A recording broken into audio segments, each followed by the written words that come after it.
உங்கள் அபிமான ஜேஷ்மா செரி சேனலுக்கு உங்களை அன்போடு வரவேற்கிறேன். நான் உங்கள் ஜேஷ்மா.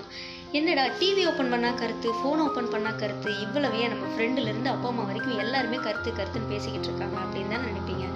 எல்லாத்துக்கும் அந்த ஒரு தாட் தான் இருக்கும். அட்வைஸ்னு போட்டு கொள்றாங்கடா, கருத்தூசி போட்டு கொள்றாங்கடா, மை கருத்து வாட் இஸ் ஐ சேயிங் அப்படிங்கிறாங்க.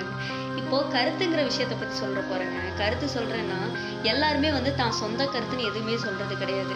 ஆல்ரெடி யாரோ எங்கெங்கேயோ எழுதி வச்சது, பாட்டில் கேட்டது, டிவியில் கேட்டது, நம்மளுக்கு ஒருத்தர் சொன்னதுன்னு சொல்லி எல்லாமே எங்கெங்கே இருந்தோ வந்தது தான். இங்கே பாருங்கள், கருத்தூசி போட்டு கொள்றான், இந்த வார்த்தையை நோட் பண்ணுங்கள்.